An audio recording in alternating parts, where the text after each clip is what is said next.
Hello అండి, మీకోసం ఇవాళ నేను బోటీ చారు చేశాను.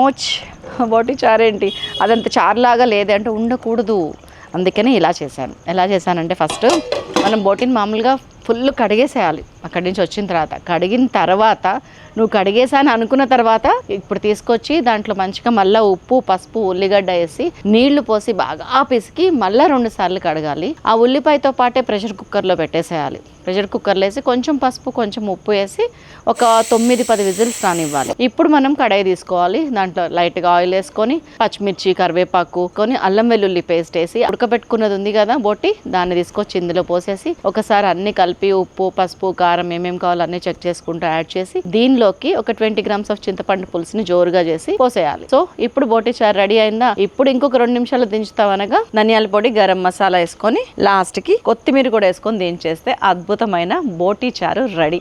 అసలు తింటే ఉంటుందండి, నెక్స్ట్ లెవెల్ అంతే. ఫుల్ వీడియో మన సైలాస్ కిచెన్లో ఉంది చూడండి. షార్ట్గా ఫుడ్ ఎక్స్ప్రెస్లో ఉంది. Don't miss to watch.